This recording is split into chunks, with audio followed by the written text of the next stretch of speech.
Thursday morning. It's McCollum on Business. I'm Stephen McCollum, and for the next 30 minutes or so, I'm going to get you updated on what's happening around the business world. Lots of economic reports out this morning after the Federal Reserve made its decision to hold interest rates steady yesterday. We'll talk about those coming up. We've got unemployment numbers as well, and some important economic data today and tomorrow regarding the interest rates, the inflation, which affects the interest rates as we keep moving forward here. And folks, let's get into it with that market watch.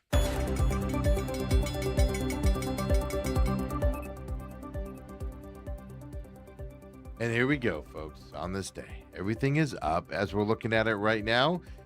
And lots of breaking news today. Like my computer's going crazy with the breaking news out there and everything. But right now, the Dow Jones is up to 349 points, up to 51,907. The S&P 500's up 107 points to 7411 as of right now. The Nasdaq's up 525 points to 25,068. Then you got the Russell 2K, the small cap index, 26 points up to 29 here today as well. Bitcoin, well, trending back up overall for the day, 944 points, and back into that 64,836 range. So right back to that 65-ish range. Got to kind of found a home at here over the last couple of weeks as well. And there's some big ups today in tech. There's some big downs today in tech as well. We'll talk about those here in just a minute when we look at stocks. But overall, positive day. Oil is, it's kind of staying even today. Let's put it that way. Saudi Arabia has now joined into the fray there in the Middle East overnight, our time.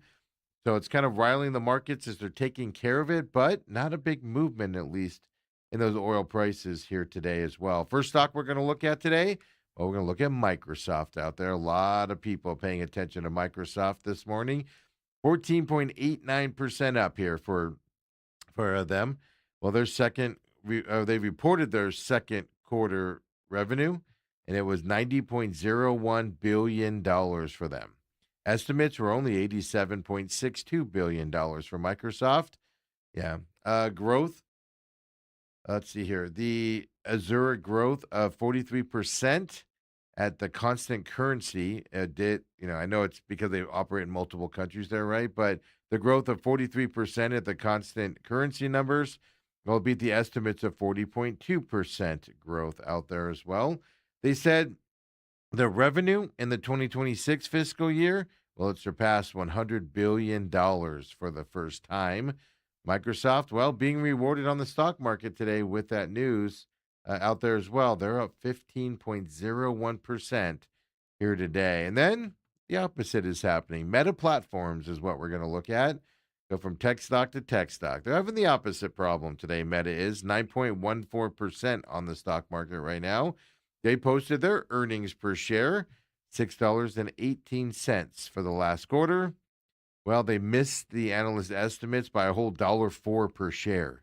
Yeah, big miss here by Meta Platforms. It forecasted third quarter revenue between $61 and $64 billion. The lower end of that $61 billion number, the lower end there, well, it's lighter than the $63.15 billion that's estimated by analysts out there. Meta Platforms, opposite problem of Microsoft, down 9.44% today based off of their news of the missing numbers, or at least expecting lower numbers out there for them. Next up, we're going to look at Teladoc Health, a virtual healthcare services company. Well, they're down huge today, 26.47% after the market has opened here. I mean, it opened 18% down and has continued to fall here today. Their second quarter revenue fell short of expectations. Teladoc's reported revenue of only $606.9 million. The expectation was $615.4 million as well. Yeah, here's the problem. What they're taking a hit on. Yes, they missed their revenue goal, but also they lowered their full year revenue guidance as well. So Teladoc Health down 26.47% here on the market today. Later on, when we come back and look at stocks, We're going to look at a local company based out of Arizona here. Carvana is what we're going to talk about. Sirius XM.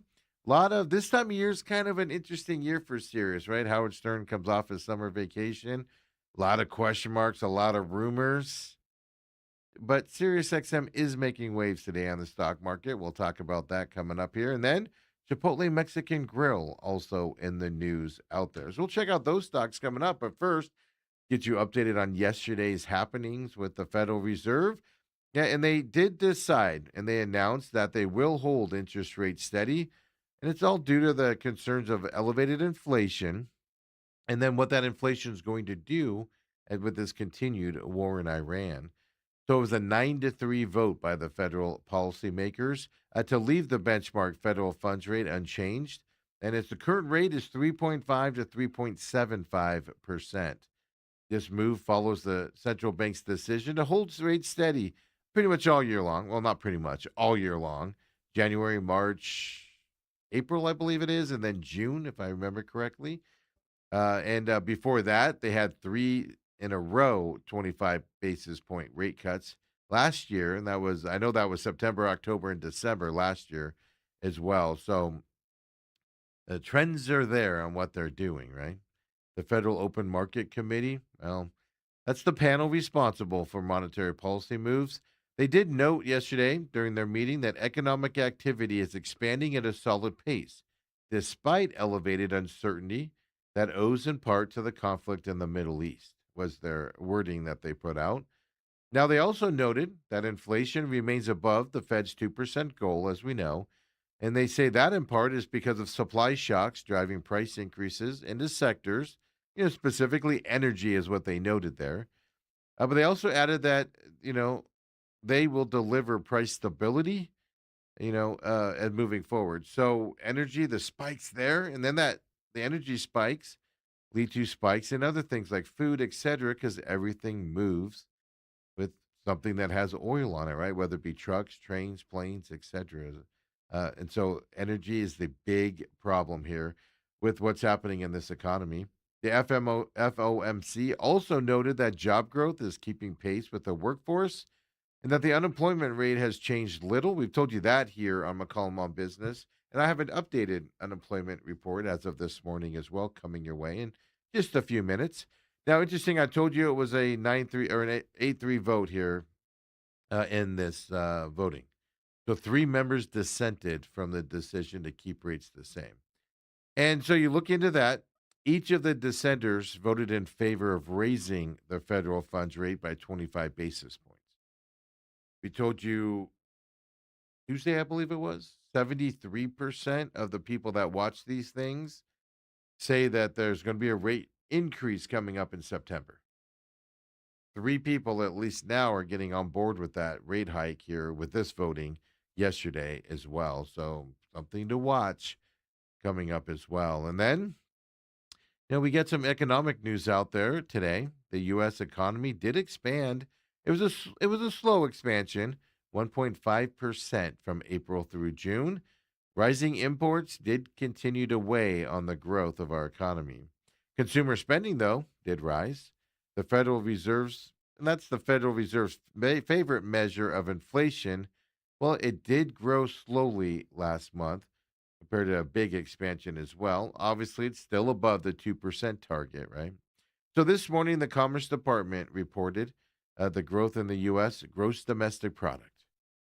That's the nation's output of goods and services. It decelerated from 2.1% in the first 3 months of this year, and it came in below the economists' expectations. So you go from that number to consumer spending. That accounts for about 70% of U.S. economic activity. It actually increased at a 3.2% annual clip. That's up 0.5% in the January-March period. So business investment is the big thing here. Now, that does not include housing, but business investment rose at an 8.4% pace. Now, that is down from the 10.6% pace that it was at in January through March timeframe.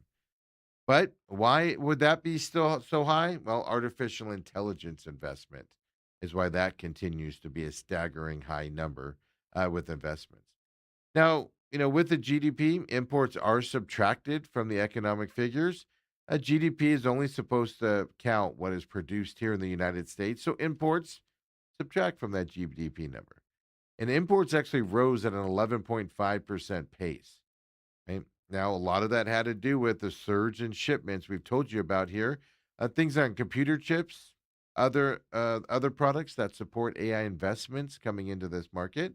Plus, there was a rush to get shipments over here with what is thought to be some tariffs coming in. We know China and Canada have already had tariffs put on them, 50% tariffs.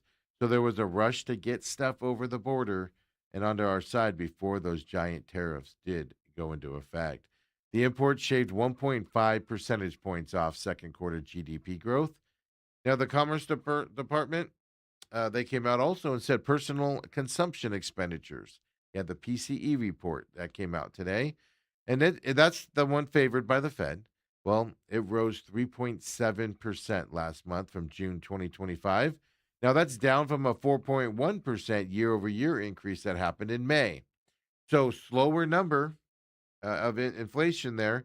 However, it's still well above the 2% level the Fed wants to see. So if you want to, go to you know, core consumer prices, that excludes food and energy prices because they're so volatile. Well, that was up to 3.3% from a year earlier. So little change from 3.4% increase in May for the core number out there as well. And then we move over into the U.S. filings for jobless aid here. Now, this is the week ending July 25th. Now, it rose by 9,000. It went up to 197,000 people reporting or filing for jobless aid. Now, we get these reports from the Labor Department. Came out this morning as well. The previous week's figure was revised up by 1,000. That went up to 188,000. But this is the lowest in more than 50 years for the unemployment numbers now.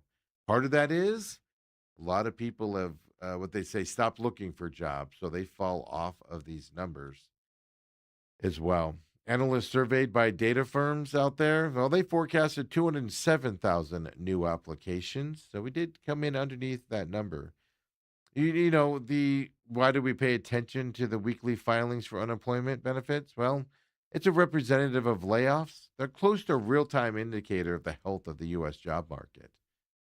So, in the June jobs report earlier this month, well, the government reported that employers pulled back on hiring.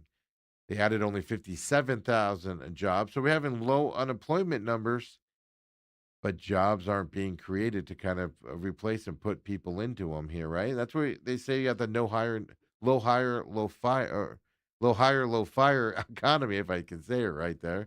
That's happening out there, and that's still happening out there as well. Now, the unemployment rate dropped from to 4.2% from 4.3% in May. But again, the reason why that drop probably happened is because many out of work people gave up looking for jobs. And they once that happens, you're no longer counted as unemployed when that happens. So unemployment rate historically low, still strong on the jobless claims, and just not a lot of jobs being created out there either. Turn to the business of sports and memorabilia out there. And a lot of people must still have a lot of disposable income. Yeah. You missed the news last week in the sports world. LeBron James, well, he was a free agent and he decided to go to the Philadelphia 76ers as his next team. And he says his final team out there. Well, that means fans of LeBron James and the 76ers quickly jumped onto that announcement. Fanatics came out and they said the newest jersey has broken some records in their numbers. So his Philadelphia 76ers jersey. So the period of the first 48 hours after LeBron James made his long-awaited announcement, and boy, did he draw it out, the 76ers jersey sold the most ever of a player joining a new team across all sports. That's according to Fanatics records out there. Who did he pass? Well, LeBron James passed Shohei Ohtani's decision to move to the Los Angeles Dodgers from the Angels back in 2023. More James merchandise was sold in the first 24 hours after his decision was made than the first week after he signed with the Los Angeles Lakers in 2018. Yeah. 76ers fans and East Coasters really love him going there to Philadelphia. Now, since Friday, LeBron James merchandise has accounted for 8 of the top 10 selling products of all sports throughout the Fanatics networks of sites as well. LeBron James is entering his 24th year in the league, in the NBA. His fourth different team, he signed just a 2-year, $8 million contract with the Sixers to move over to them as well. Now, he promised us this would be his last decision. We'll see if he's a man of his word there, coming up with this 2-year deal. But record sales there by him moving teams out there. And those stories fascinate me because, like I said, just everybody needs the new LeBron jersey out there, whether you're a 76ers fan or just a LeBron fan. And let's get a little nostalgic here with Chili's. Yeah, Chili's is doing another redesign here for their restaurants. They have plans to remodel its more than 1,200 locations over the next few years. So what they want to do is they want to harken back to the 1990s aesthetics of Chili's, and that was the Chili's heyday back then. New restaurants will be outfitted with walls with classic memorabilia, the coasters, old menus, even the sheet music for that old iconic song, I Want My Baby Back, Baby Back, Baby Back. Yeah, the Baby Back Ribs jingle is back as well. They're going to replace the tabletops with Southwest-inspired tiles of old from all the way back into the 90s, folks. But then you'll also find a refreshed bar area with more televisions, eye-catching neon signage, promoting those Chili's famed margaritas. Those used to be $5 margaritas. I think they're $6 or $7 margaritas now. So you're going to start seeing those things, signage everywhere inside these Chili's locations. Now, Chili's, they've already done one of their original location in Dallas has already been completed. They did 3 or 4 other locations around Dallas, and those ones differ a little bit because they were deciding on what model to go with. There's several locations, none in Arizona, already being worked on right now. California, I think, is the closest state to us that's doing it besides Texas. None in Arizona yet, but Chili's does plan to remodel 10% of its 1,200 locations annually over the next several years into that old 90s format. And that's the problem is we don't go to Chili's that often, but, every restaurant and thing went to this bleak, brown, bland restaurant style when you walk into them. Go back to the bright, standoff, alone thing. And Chili's is trying it. Let's see if this nostalgia sticks here. All the way back, it harkens all the way back to the 1990s, folks. When we come back here at McCollum on Business, we'll keep it rolling. Local stories coming your way here as well. And, folks, at the end of the day, it's a certain day today. We'll tell you about National Cheesecake Day for those of you that enjoy cheesecake. I'll tell you all about that coming up as well. Come on back, folks. McCollum on Business.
And we're back here, McCollum on Business, here on this Thursday. Appreciate you joining us.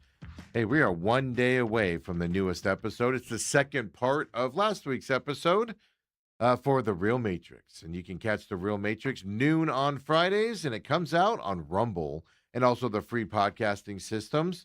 Rumble.com/user/TME Media is where you can find our programming over on Rumble. Maybe someday they're going to allow us to create our own site there and promote it out there, but Rumble's a little different of a system. Rumble is out there. All of our programming's on demand as Rumble, including the Pit Stop that is up as of yesterday afternoon. But don't forget The Real Matrix tomorrow, Friday, part two of last week's segment, coming up noon tomorrow. And on your free podcast systems, just search The Real Matrix Angry Patriot on whether it's Apple, Google, Spotify, iHeart, Podbean, Podchaser, Google. I'm probably forgetting something out there, but your favorite podcasting system, and it comes right up for you. Don't forget to like, subscribe, Rumble, or the free podcasting system, or, of course, like or subscribe to the YouTube page as well. That's where we do our live programming right here. This program, 7 a.m. And don't forget, our first week back to our 5-day-a-week schedule is this week. We will be here tomorrow for McCollum on Business and the main event. So come and join us live here on YouTube. TME Media AZ is where you can find us. Also, don't forget, as soon as we're done, we put these programs up on demand as well for you on YouTube and on Rumble. So like and subscribe. If you can't watch us live, catch us on the replay on demand throughout the day there on YouTube as well. All of the shows except for this one and The Real Matrix do have social media sites. The Pit Stop is up, as I said, on YouTube and Rumble. The Pit Stop Talk on X is where you can find that. The main event is TME Sports Show on X as well. And then, this show, well, every show except for this one is on the free podcasting systems out there as well for you there. So the main event, if you'd rather listen to it. The Pit Stop, if you'd rather listen to it. Just search the show names on your favorite podcast system. It comes right up. And don't forget to like and subscribe, TME Media AZ on X as well. That's just our parent company. We have a website coming your way as well that will have live programming and on-demand services as well as written articles and some other ideas we got coming our way. We've been working on and things coming up here. So you want to follow TME Media AZ on X as well. And look forward to that website coming up here. And it'll be tmemediaaz.com as be that website coming up. And folks, with all that being said, we're having a good day on the market. Let's look into that market watch. And this morning, as I said, continuing to be good out there. Even though we've seen some big variations in stocks here today as well. Semiconductor stocks up. Obviously, Microsoft, we showed you that earlier, even though Meta's way down. Microsoft rallying today as well. NASDAQ's up over 2% here today. The Dow Jones is up to 342 points right now. The S&P 500's up to 101. I told you NASDAQ's up over 2.5% up for the NASDAQ. 621 points to the positive for the NASDAQ, trading at 25,064 here on this Thursday. The Russell 2K, the small cap index, up to 21 points right now. So everything's rallying today. Oil prices, as I said, kind of steady, even though we've, got oil prices. We saw Saudi Arabia get into the fray a little bit over there in the Middle East. Now, we did get the economic reports and unemployment reports and the Federal Reserve numbers yesterday.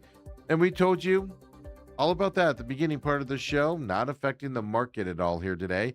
Even Bitcoin, it is up for the day here today, but it's still in that 65,000 range where it's kind of found a home. 64,727 is where Bitcoin is trading at here today. So, a lot of analysis on the Fed decision yesterday. Like, for instance, right here, I see an analysis on CNBC. Fed chairman's credibility in question after rates left unchanged. A lot of people on the opposite side of what the Fed did was they wanted a rate increase yesterday. And they held off on that. We'll have to see in September with more numbers coming up. But stocks we're paying attention to here in this segment, well, the local company we pay attention to around here, Carvana is the one we're going to look at. They're down 9.15% right now. And Carvana, the online used car retailer, You have those big boxes that bring you your cars that as you drive by, especially over there in Tempe. I know they have one out in Glendale and stuff as well. But they Carvana's company full year earnings guidance, which was between 2.7 and $3 billion. Well, that misses the expectations from Wall Street. Estimates include forecasts of $3 to $3.2 billion from big banks like Deutsche Bank out there, and Morgan Stanley has it at $4.45 billion for their expected number. Well, Carvana is saying their full year earnings guidance is only 2.7 to $3 billion. So missing some big analyst numbers specifically. And now the average, they're missing the average as well. But you see how big of a miss it is with two large investment firms. So Carvana down 9.39% here right now on the market. Then we got Sirius XM's the stock we're going to look at. It's always this stock is in an interesting position with satellite radio, and Howard Stern was driving this stock for a lot of years and kind of got away from that a little bit. This stock's just being paying attention to right now because it's Stern. He's got a 3-year deal, but he takes the summer off.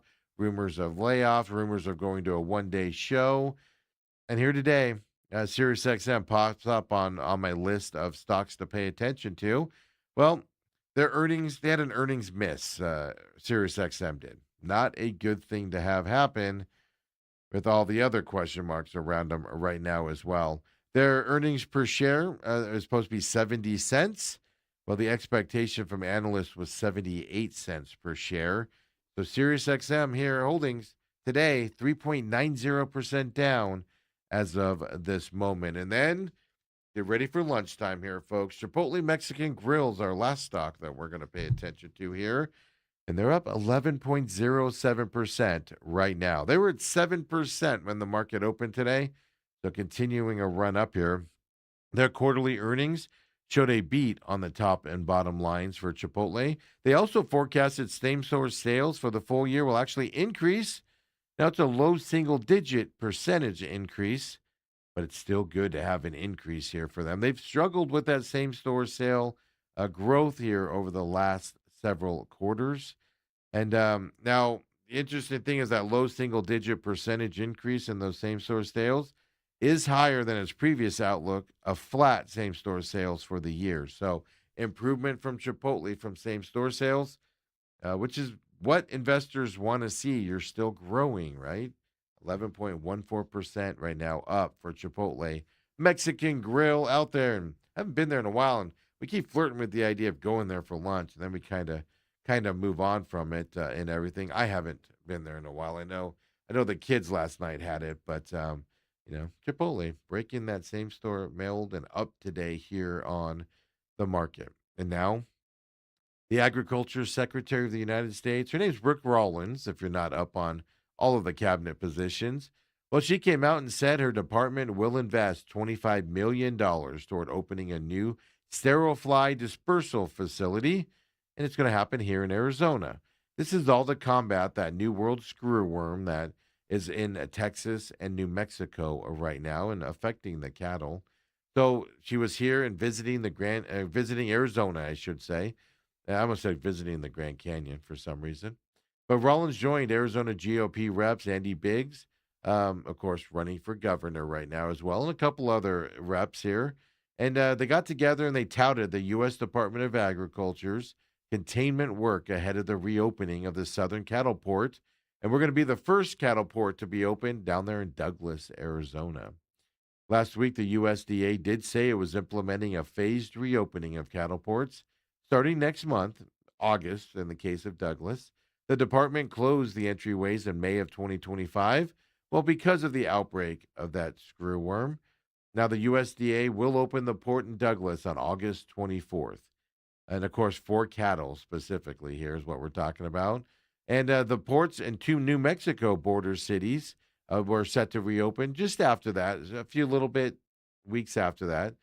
And that's as long as Mexico complies with a joint action plan the two countries are operating under to combat that screwworm side of things. So she was here. She's doing a facility, $25 million facility being built here in Arizona from the federal government.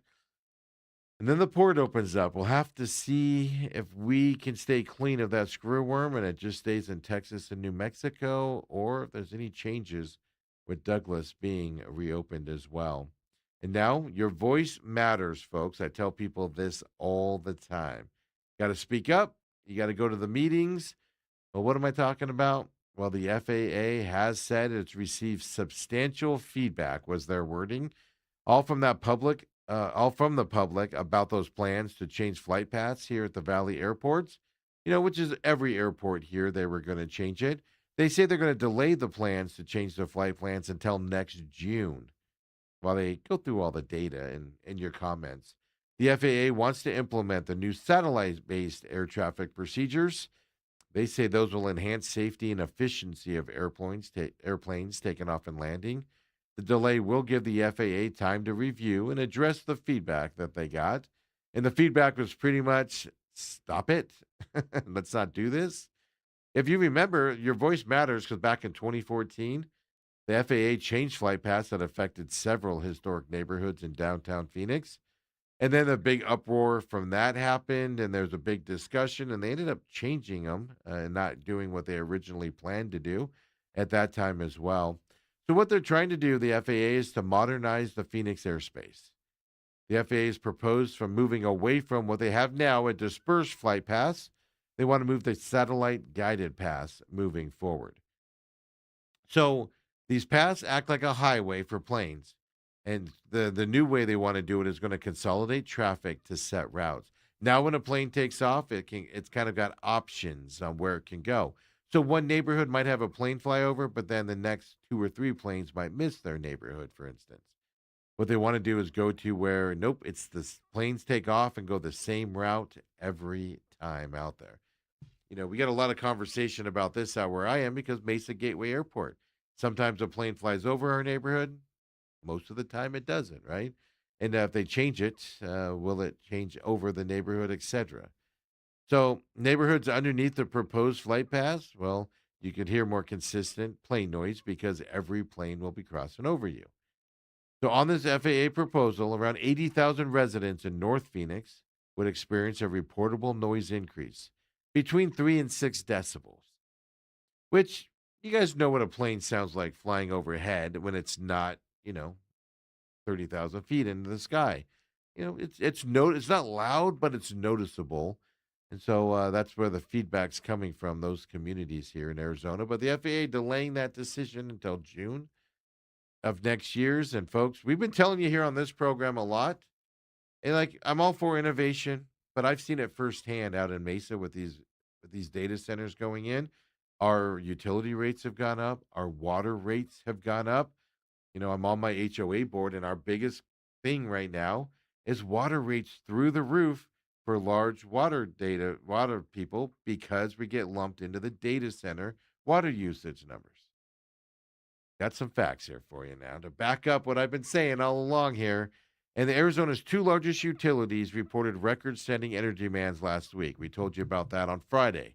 SRP and APS, record demand on that 117-degree day. But for APS, early information shows data centers were the largest drivers in peak energy demand growth year over year. Yeah.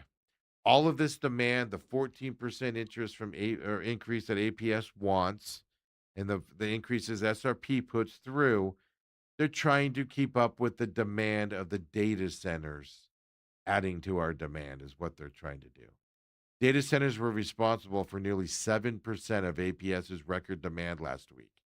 Now, 7% doesn't sound like a lot, but homes don't hit that number. The data centers used up to 630 megawatts on Friday by themselves. That's 200 megawatts more than data centers used during APS's peak demand back in 2025. So we're talking bigger numbers here on these data centers. So data centers drove half of the total 400 megawatts of peak demand growth APS saw this year compared to the previous record. Now, APS did not say how much power was consumed by other customer classes like industrial users or residents, and that's what they should do because I think they put out the data center number to say it's only 7%. Okay, well, give us industrial users. Give us what the residents use. What's the comparison numbers here with those growths, right? Now, SRP did see similar record demand on Friday as APS did.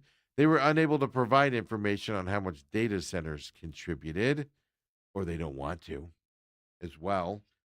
So we're seeing increased demand, 7%. It doesn't sound like a lot, folks, but your rates are going up because of their demand coming in here on these data centers as well. And folks, let's get into some good stories here. Well, good story if you're a cheesecake fan.